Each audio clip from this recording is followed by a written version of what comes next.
بسم الله الرحمن الرحیم. ګرانو زده کوونکو السلام علیکم ورحمت الله وبرکاتو. هیله ده چې روغ جوړ او خوشحاله اوسئ.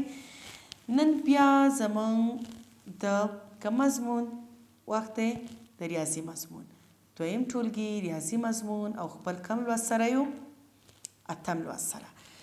ګرانو زده کوونکو بیا هم زه ذاکره بارکزی تاسو ته د اتم لوست د توصیفي عددونو د تشریح دپاره ستاسو په خدمت کې یم.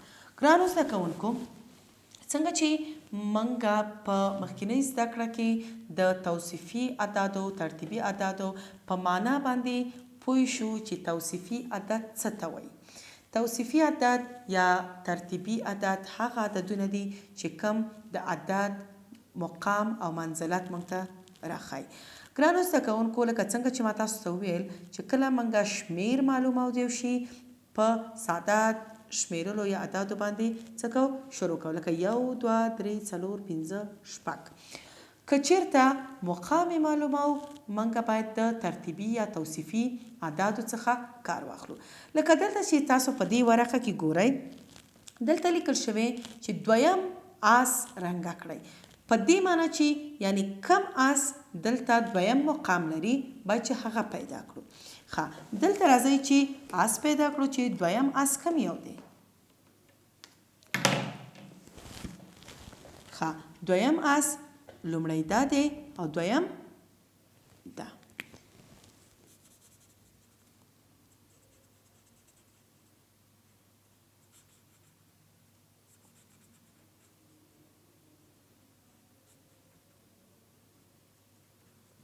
چې بیا تاسو کولی شئ چې په ښه توګه یې هم ځان سره څه کړئ؟ رنګه کړئ. ښه ګرانو زده کوونکو اوس راځو ستاسو د ښه پوهولو دپاره او د لا ډیرو پوهې دپاره څه کوو؟ خپل نور انځورونه هم رنګه کوو څو تاسو د دې انځورونو یا د دې اعدادو په مفهوم ښه پوه شئ. اوس راځو شپږم ماهي رنګه کړئ. شپږم ماهي دی کې څه رقم پیدا کړو؟ د کوم ځای نه څه رقم باید شمیر شروع کړو؟ د ښي طرف نه، که لومړی، دویم، آفرین، دریم، څلورم، پنځم، شپږم. شپږم مقام کې کوم یو ماهي دی؟ دا یو.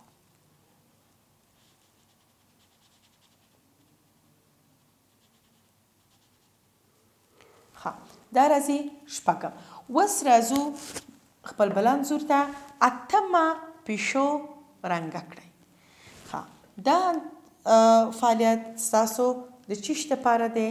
د لا ډیر ښه پوهېدلو دپاره دی چې تاسو ډیر ښه وکړی شئ چې د توصیفي اعدادو پیژندنه وکړئ. اتمه پیشو چیرته ده؟ لومړی، دویمه، دریمه، څلورمه، پنځمه، شپږمه، اوومه، اتمه. دا هم ده اتمه پیشو.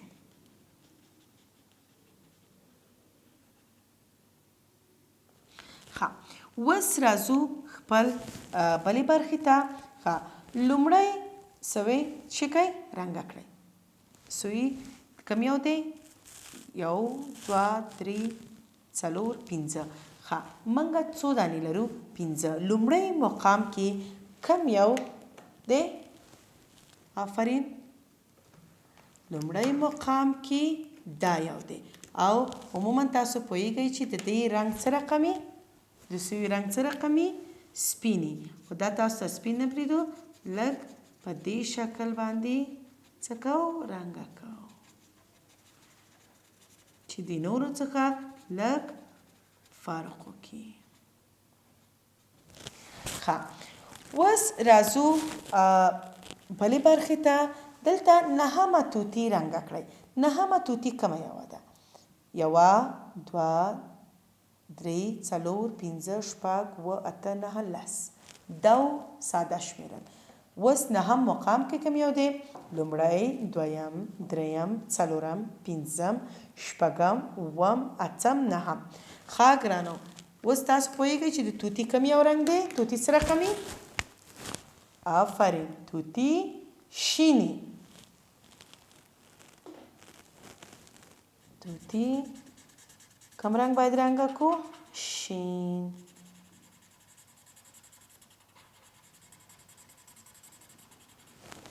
ښه اوس راځو دلته راشئ دې انځور ته وګورئ دې کې باید چې پنځم مقام کې چې هر یو یې هغه باید څه وکړو رنګه وکړو دلته پنځم مقام کې کوم یو دی لومړی دویم دریم څلورم پنځم ښه دا باید چې په دې شکل باندې رنګه کړو ښه ګران اوس تاسو دلته پوه شوئ چې دویم کم یو شپږم کوم اتم لومړی دلته نهم او بیا پنځم ښه ګرانو ستاسو د لا پوهېدلو دپاره د نورو چې څنګه تاسو بیا هم د دې په توپیر د عادي عددونو څخه پوه شئ راځئ چې څه وکړو یو بل فعالیت هم کار کړو دلته وایي چې ستوری په کم مقام کې دی ښه که دلته موږ نه پوښتنه وکړو چې ستوری په کم مقام کې دی لومړی دویم دا کم مقام راځي دریم آفرین ښه دا کوم ځای کې دی تاسو اوس منځ مخکې وروسته دا ټول پیژنئ که نه ستوری چیرته دی په منځ کې دی او څو مقام لري دریم ښه دریم مقام کې ستوری دی اوس دلته ستوری په کم مقام کې دی لومړی دویم دریم څلورم آفرین دلته ستوری کوم مقام کې و څلورم په لومړي کې چیرته و په لومړي برخه کې دریم مقام دلته څلورم مقام ښه اوس راځو د ستوري مقام دلته پیدا کوو دلته کوم مقام لري آفرین دلته لومړی مقام د ټولو نه اول کې دی که نه ځکه کوم مقام لري آفرین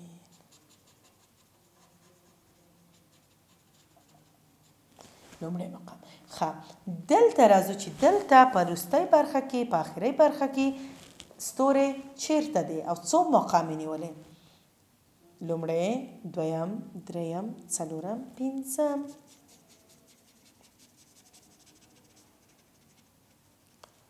آفرین پنځم ښه انشاءالله چې تاسو اوس د دې په مقامونو باندې یا د دې په حساب باندې پوه شوي یاستئ که موږ عادي حساب وکړو صرف د دې شمیر پیدا کوو لکه یو دوه درې څلور پنځه خو کله چې مقام پیدا کوو ګورو چې کومه چترۍ مثلا چې ده مخکې ده که موږ ته دلته وایي چې لومړی چترۍ سره رنګه کړئ لومړی یعنې موږ باید د لومړی چې وکړو مقام پیدا کړو چې کوم یو په لومړی برخه کې دی کوم یو چې لومړی هغه څه کوو یا سور یا شین هر رنګ چې موږ نه غوښتې رنګه کوو لومړی چې دی په دې معنی چې د هغې مقام باید وپېژنو چې چیرته دی د دې مقام د ستوري په لومړۍ برخه کې چیرته دی څو مقام لري دریم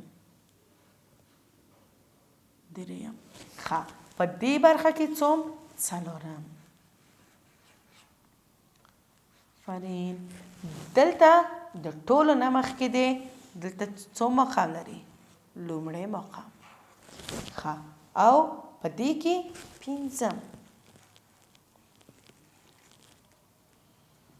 ښه ګرانو راځئ چې اوس یو بل فعالیت سره یو ځای کار کو دې کې زه نه ویم تاسو یې راسره حساب کړئ او تاسو ویوئ چې کم یو په کم مقام کې دی ښه ګرانو دلته موږ ونې لرو تاسو ګورئ په دې کې ونې دي په دویم برخه کې ګلان دي دلته بیا هم ونې لرو دلته بیا ګلان او دلته بیا هم ونې چې دا هم څه دي دا ونې په مختلفو شکلونو دي دلته دا رنګه شوې ونه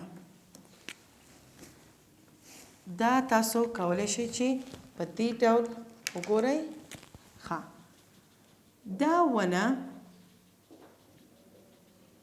څو مقام کې ده ونې خو ډېرې دي که تاسو ته ووایي چې ونې وشمېرئ که تاسو به یې وشمېرئ یو دوه درې څلور پنځه شپږ اووه اته نهه لس سمه ده خو کله چې تاسو وایي چې دا رنګه شوې ونه په کوم مقام کې ده څومه ونه ده لومړی دویمه درېیمه آفرین څلورمه شاباس څلورمه ونه ده که کنه څلورم مقام لري.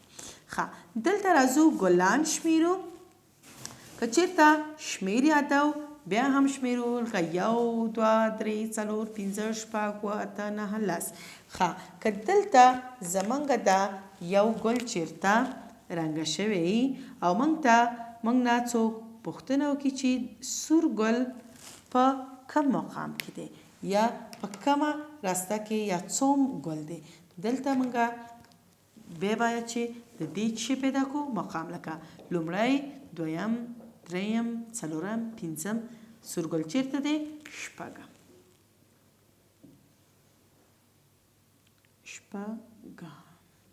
ښه اوس راځو بلې ونې ته بلې خانې ته چې دا ونه هم کم رنګ لري، ونې تل شنې که نه. ښه که دا منګه رنګه کړو رنګه شوې ونه په کوم مقام کې ده؟ لومړی آفرین دویمه دریمه آفرین. ښه اوس راځو خپل بلې برخې ته چې دلته بیا هم موږ څه لرو؟ ګلان لرو. ښه دا ګل کوم رنګ دی؟ ګلابي. دا ګلابي ګل په کوم مقام کې دی؟ لومړی دویمه آفرین شاباس پنځمه. اوس تاسو توصیفي عددونه هم ډېر په ښه توګه وپېژندل، ډېر په ښه توګه کولی شئ چې توپیر باندې پوه شئ. دلته بیا راځو ونو ته. څو ونې دي؟ 1 2 3 4 5 6 7 8 9 10 ونې دي. ښه دا کومه ونه چې رنګه شوې ده یا د خرما ونه ده دا څه رقم دی؟ دا په کوم مقام کې ده؟ لومړی دویمه دریمه څلورمه پنځمه شپږمه اوومه اتمه دا څومه ده؟ نهمه. دا ونه کوم مقام کې ده؟ نهم مقام کې. ښه ګرانو زده کوونکو بیا هم دا وه ستاسو نننۍ زده کړه. انشاءالله چې تاسو د دې نهمې او لسمې لومړی په دې مقامونو باندې ډېر ښه سره پوه شوي یاستئ او تاسو کولی شئ چې په خپلو کتابچو کې بعضې انځورونه وباسئ او وکړی شئ چې هغې باندې کار وکړئ، پوه شئ چې کم انځور په کم مقام کې دی، کمم اول ایستی کمم دویم ایستی، پس د هغې نه تاسو کولی شئ چې د هغې مقامونه وپېژنئ. ښه ګرانو زده کوونکو انشاءالله چې تاسو د دې زده کړې څخه څه اخیستي او په دې باندې ډېر ښه پوه شوي یاستئ. تر راتلونکي زده کړې پورې بیا هم تاسو په لوی الله سپارم د لا بریاو په هیله.